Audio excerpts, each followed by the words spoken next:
We've got Brigadier General Patrick Ryder, the Pentagon press secretary, and as you've been hearing, and we've been showing you right now, that's Rafah crossing that links Gaza with Egypt, and this latest hostage release that includes 10 Israelis, including one American Israeli, and 4 from Thailand.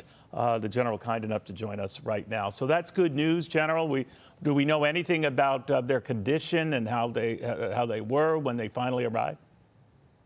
Yeah, thanks very much for having me, Neil. I don't have any specific information to provide right now on the status of this most recent hostages. Clearly, good news, and we're happy that these individuals will be able to be reunited with their family members and loved ones very soon. But something we'll continue to monitor very closely.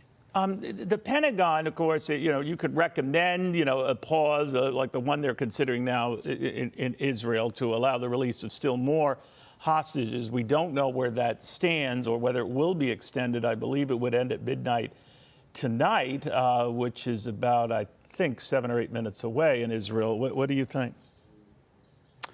Well, I don't want to speculate. And as you know, our State Department and the White House are working this very, very hard. From a Department of Defense standpoint, we continue to stay in close contact with our Israeli partners on this situation for 2 reasons. One, again, to make sure that we're doing everything we can to support the further release of hostages, but also importantly to make sure that Israel has what it needs to be able to protect its people and defend itself from future terrorist attacks. So we'll continue to stay focused on that. We'll also continue to stay focused on making sure that humanitarian assistance can get into the innocent civilians that have been so impacted by this war and so impacted by Hamas's cruel terrorist attacks. But a good deal of that humanitarian aid did get in, right? Could you tell us how that went? Sure. Well, from a military standpoint, as you know, yesterday we had a C-17 aircraft deliver about 54,000 pounds of humanitarian assistance. That included medical supplies. It included winter clothing as winter comes in. It also included food for those on the ground. And so that aid is being delivered to UN agencies through the USAID team, which will then get it over into Gaza for further distribution. And you can expect to see some additional U.S. military flights here in the near future as well, providing additional assistance. But again, all of this underscores the importance of 2 things. One, making sure that innocent civilians in Gaza, innocent Palestinians, have the humanitarian assistance that they need, but also the importance of making sure that Israel can defend itself. The common denominator here is Hamas. A terrorist organization that has put both the Israeli people and the Palestinian people in a terrible situation.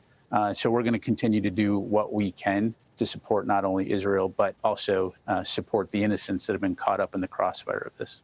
In the meantime, these attacks, in fact, most recently via drone on American forces and centers of operation, everything seems to lead to Iran. And so with all of these attacks, we're close to 80 by now, General, the responses have been far less, I believe 6 at this point. Why is that? Yeah, so it's a really important question. And let me go ahead and just put this into perspective. So first of all, when it comes to the broader region, we assess that the conflict between Israel and Hamas has been contained to Gaza. And of course, as you know, the Department of Defense, we're working very hard to prevent this from becoming a broader regional conflict, the entire U.S. government, the interagency.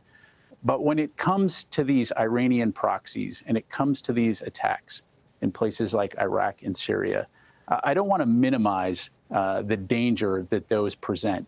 But most of those attacks have been largely unsuccessful. Whereas our strikes are always on target and they're always going to hit the intended target. And it's going to diminish IRGC and Iranian proxy capability in the region. So our forces in our right? It doesn't. I mean no disrespect, sir, but if it did, then Iran would stop this, and these Iranian proxy attacks would cycle back. That they're not. Yeah. Well, look, again, this is not the first time these groups have conducted these kinds of attacks. So clearly, it's an effort to try to exploit the situation. And so, again, we're focused on the defeat ISIS mission in Iraq and Syria. That's why we're there, the only reason that we're there. But if our forces are attacked and they're threatened, we will take appropriate action at a time and place of our choosing. The protection and the safety of our troops is paramount. My point is that you have these attacks, again, which are largely ineffectual. But when we strike, we're going to take out exactly what we're targeting. And every time we do that, it diminishes IRGC capability for future attacks. Now, look, again, we don't want a broader regional war. We don't want to get into a fight with Iran. What we're focused on, again, is the important national security work that we have in that broader region. The United States is a force for good in that region, and we're going to continue to work closely with our allies and partners to preserve security and stability, unlike countries like Iran, which are fomenting instability and attempting to exploit the situation. So, again, we're going to be very measured in our approach, but we will not stand for our forces being threatened or attacked. Are you prepared then, General, in the less than a minute that we have, sir, that if there is no pause and at midnight we go back to where we were before and the war is back on, is the Pentagon prepared for what could be another long, drawn-out affair?